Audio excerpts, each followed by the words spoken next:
Halo semua, selamat datang di iCat Talks.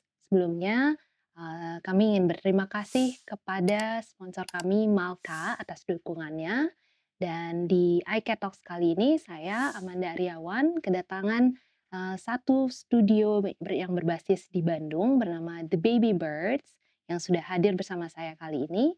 The Baby Birds sebetulnya adalah sebuah keluarga tapi juga merangkap studio kreatif yang terdiri dari Ing, Nyanya, serta kedua anaknya Rinjani dan Gili.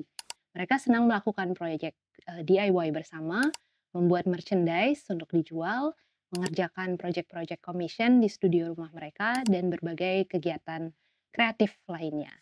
Mereka mempunyai website bernama www.thebabybirds.net di mana mereka berbagi kisah tentang The Baby Birds dan apa yang mereka lakukan sehari-hari sebagai keluarga maupun sebagai studio kreatif. Tunggu apa lagi? Mari kita sambut The Baby Birds.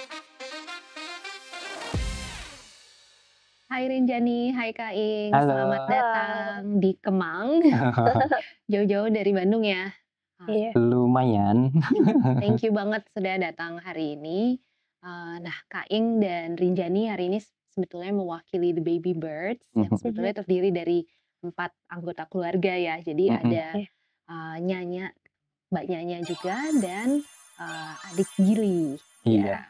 Oke, yang sebetulnya lagi nonton, lagi Kita nonton di sini, lagi nungguin di dipaksa studio untuk juga. mewakili berdua. Iya. Iya. Oke, kalau gitu kita mulai nih dengan pertanyaan yang pertama, gampang kok. Oke. Intinya penasaran dong gimana sih The Baby Birds itu dimulai gitu. Jadi ini sekeluarga kan ya.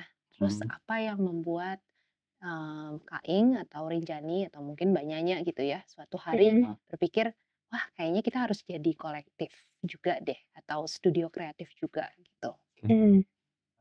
The Baby Birds itu lahirnya sebenarnya dibilang nggak sengaja nggak juga, tapi lebih ke natural aja gitu. Jadi awalnya kan ada kita bikin blog gitu berdua, saya sama Nyanya bikin blog personal untuk kita berdua aja tadinya. Terus begitu kita punya anak, terus si blog itu berubah jadi dokumentasi keluarga gitu. Jadi apa-apa yang kita kerjain sekeluarga itu ya kita dokumentasiin di situ.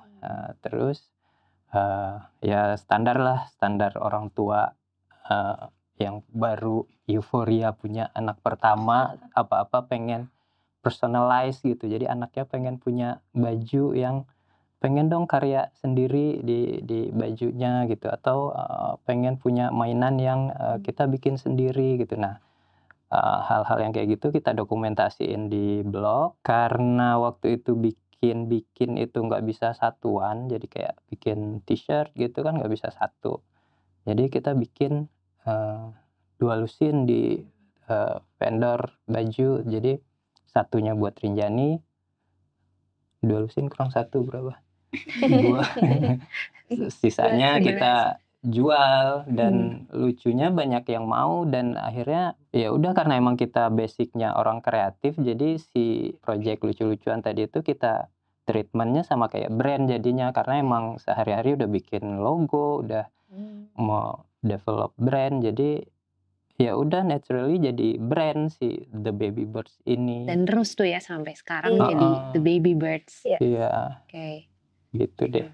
Tapi sekarang Rinjani sendiri jadi anggota di balik layarnya The Baby Birds gitu, ikut berkreasi juga sekarang. Iya. Karena Sebagai awalnya dulu kan waktu kecil itu selain bikin-bikin buat dia, itu kita juga menyediakan wadah buat Rinjani berkreasi juga gitu. Jadi karya-karyanya dia sebenarnya bukan karya sih, lebih kayak coret-coretannya dia. Terus ya kita ngajakin Rinjani untuk, yuk Kak kita bikin ini, kayak bikin paper mache gitu, terus bikin apalah DIY kayak gitu. Jadi mau nggak mau Rinjani juga jadi ikut Ikut berkontribusi. berkontribusi dari awal gitu. Kalau Gili gimana? Ikut juga untuk, Iya, berkolaborasi karena gitu sekarang? dia tuh si paling FOMO ya. Jadi kalau kita ngapa-ngapain dia pasti nimbrung aja kayak, "Ade mau gini, ade mau iniin." Jadi dia juga ikut berkontribusi. Mhm. Wow. Dan, contoh-contoh, produk maupun output yang yang dihasilkan oleh The Baby Birds itu seperti apa sih? Produk kita tuh sebenarnya random ya, tapi kalau ditarik benang merahnya itu sebenarnya produk-produk bukan rumah tangga ya, produk-produk keluarga gitu, kayak ya yang pasti kan buat anak-anak, mostly itu buat anak-anak. Terus, eee, kadang, momnya butuh, pengen punya Tut baju tote mhm. bag misalnya, atau pengen punya tas kulit, ya kita bikin. Nah, terus nanti ya udah itu jadi produk untuk ibu-ibu gitu. Nah, terus nanti Iya, buat bapak-bapaknya juga pengen bikin ini, ada juga buat jadi ya udah produk kita tuh apa, karya-karya kita tuh berputar di, eee, lingkungan keluarga tuh, bapak, ibu, dan anak-anak.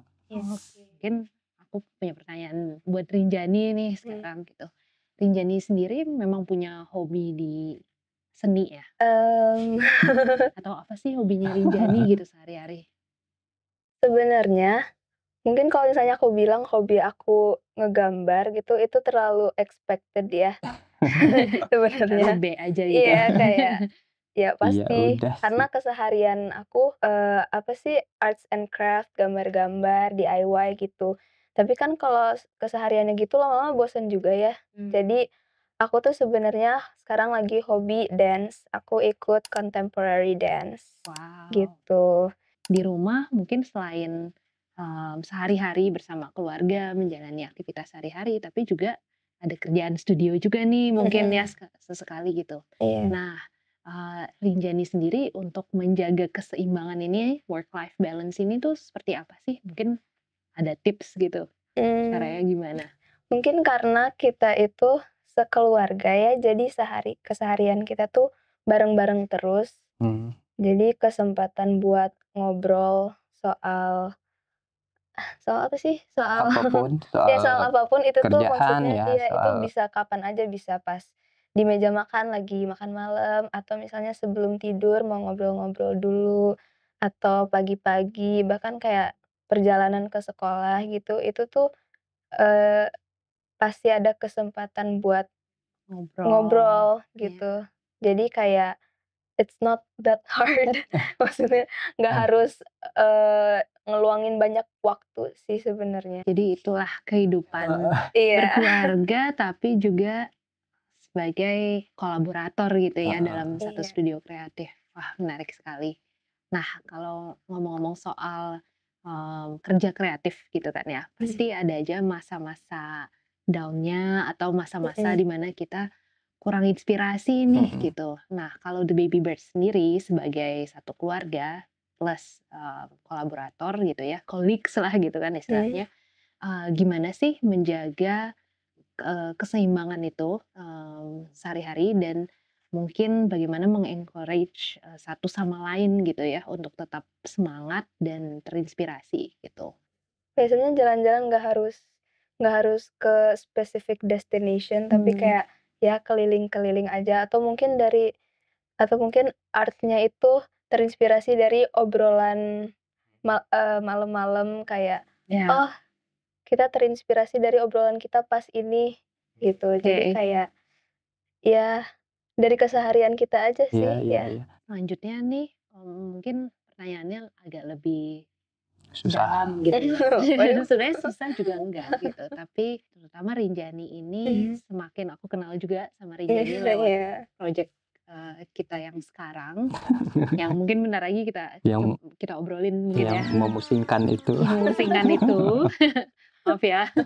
Tapi, semakin aku juga sadar bahwa Rinjani sendiri ini punya mungkin posisi yang kritis juga gitu ya, terhadap Mmm, apa sih yang lagi terjadi di dunia Mhm, kita gitu. mhm, Isu-isu lingkungan misalnya mhm, seringkali memang diangkat gitu oleh The Baby Birds, terus kemudian isu-isu sosial lainnya juga.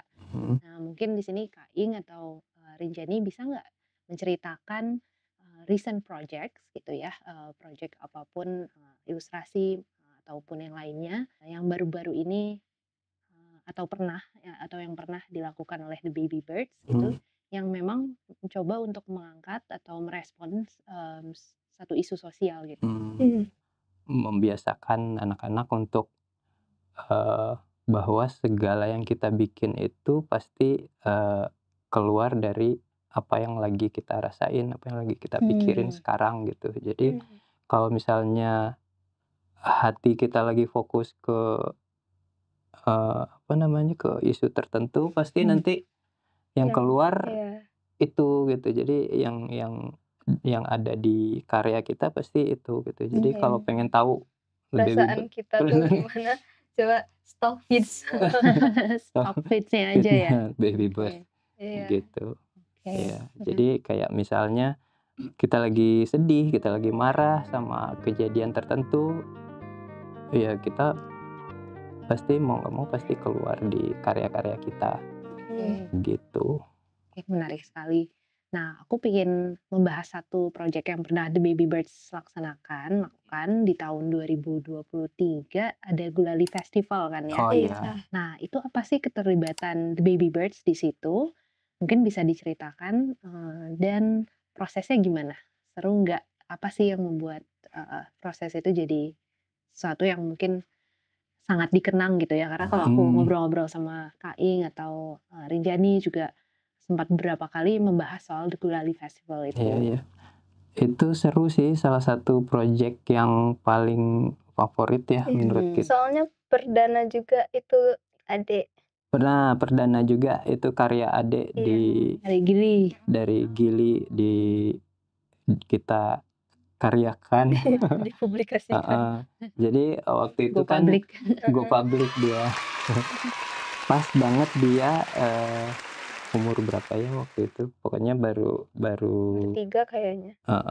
dia baru mulai belajar gambar, terus kebenaran kita diajak sama Mbak Ria Peppermoon-nya untuk ikut mau nggak jadi artisnya Gulali Festival untuk bikin Keren. ininya gitu. Terus karena kita emang ngefans sama Peppermoon dari lama ya pasti kita mau gitu kan. Terus temanya Penghuni hutan. penghuni hutan Iya. waktu itu. Oke. Terus kita pikir lucu juga nih kalau penghuni hutan itu kan nggak cuman binatang-binatang aja tapi juga makhluk-makhluk yang bikin hutan itu jadi suatu tempat yang misterius gitu, yang ada apa aja ya di dalam situ gitu. Dan itu tuh pas banget sama Gili lagi seneng Gambar-gambar monster. Oh Dia tuh lagi gitu. suka banget. monster lucu-lucu gitu, monster aneh-aneh. Nah, terus tim Gulalinya setuju. Oh iya, oke. Monster. Lucu juga nih monster. Nah, terus akhirnya di-approve ya yang kita bikin itu gitu. Oke. Di acaranya sendiri, di festivalnya sendiri kita juga bikin workshop. Terus yang lucu juga karya-karyanya Gili itu yang monster-monster itu sama mereka dibikin ulang dan yang bikin itu seniman-seniman Peppermoon itu yang emang orang-orang dewasa yang emang kita admire. Terus dia bikin karyanya Gili. Wow. karya Gili terus untuk jadi dipajang di ininya, di acaranya gitu. Jadi Keren. wow, kita jadi kayak yang Mungkin bisa di-spoil sedikit nggak, konsep yang akan dibawa di iCat ke-14 ini seperti apa? Dan prosesnya gimana sih kira di balik layar? bikin kuda Oke. yang besar, terus ya seperti biasa Baby Birds kan pasti selalu nggak jauh-jauh dari binatang-binatang, semut lah. Iya, karakternya nggak jauh-jauh dari Karena binatang ya emang kita selama ini? penggemar binatang, ya standar lah gitu. Jadi kita bikin kuda, nanti akan bisa direspon sama pengunjung terutama anak-anak, bukan terutama anak-anak sih, khusus anak-anak si kudanya itu gitu. ibaratnya menggambarkan bahwa ini tuh akan jadi, kalau kudanya jadi ya. Jadi dong. Oh iya ya. Harus jadi dong. Akan menjadi pameran seni pertamanya The Baby Birds gitu. Yang ya pokoknya emang akan jadi yang pertama. Iya. Jadi itu tuh ibarat gambaran The Baby Birds itu masuk ke ruang lingkup seni rupa dengan cara masuk lewat Trojan Horse Trojan gitu. Horse. Jadi kayak menginfiltrasi sebagai intruders di dunia. Karena kita tuh merasa ya kayak tadi kita bahas, kita tuh merasa bukan seniman dan bukan dari kalangan seni rupa dan bukan siapa-siapa di dunia seni rupa, terus tahu-tahu kita muncul di iCat masuk sebagai Trojan Horse gitu, terus nanti kita akan tada, ternyata keluarga gitu, ternyata ada anak TK, ada anak SMP, dan ada bapak dan ibu. Baik. Gitu. Artinya terjalin di sini mungkin persahabatan gitu ya di antara anggota keluarga sendiri gitu. Iya. Nah, menurut Rinjani dulu deh mungkin, friendship ini tuh penting nggak sih dalam kita berkolaborasi gitu? Aku tarik lebih konteksnya lebih luas lagi ya, karena mungkin di sini yang dengerin podcast di sini berkolaborasi bukan dalam konteks keluarga aja gitu, tapi misalnya dengan teman atau mungkin orang-orang lain yang satu bidang atau bahkan di bidang lainnya gitu. Tapi seberapa penting sih persahabatan itu dalam sebuah kolaborasi buat Rinjani? Penting sih.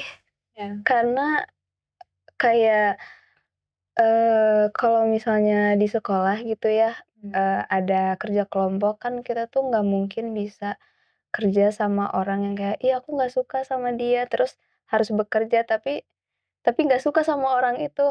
Kan, mau gimana lagi kita harus we have to act professional, kita harus menjaga friendship itu jangan sampai, masalah-masalah personal itu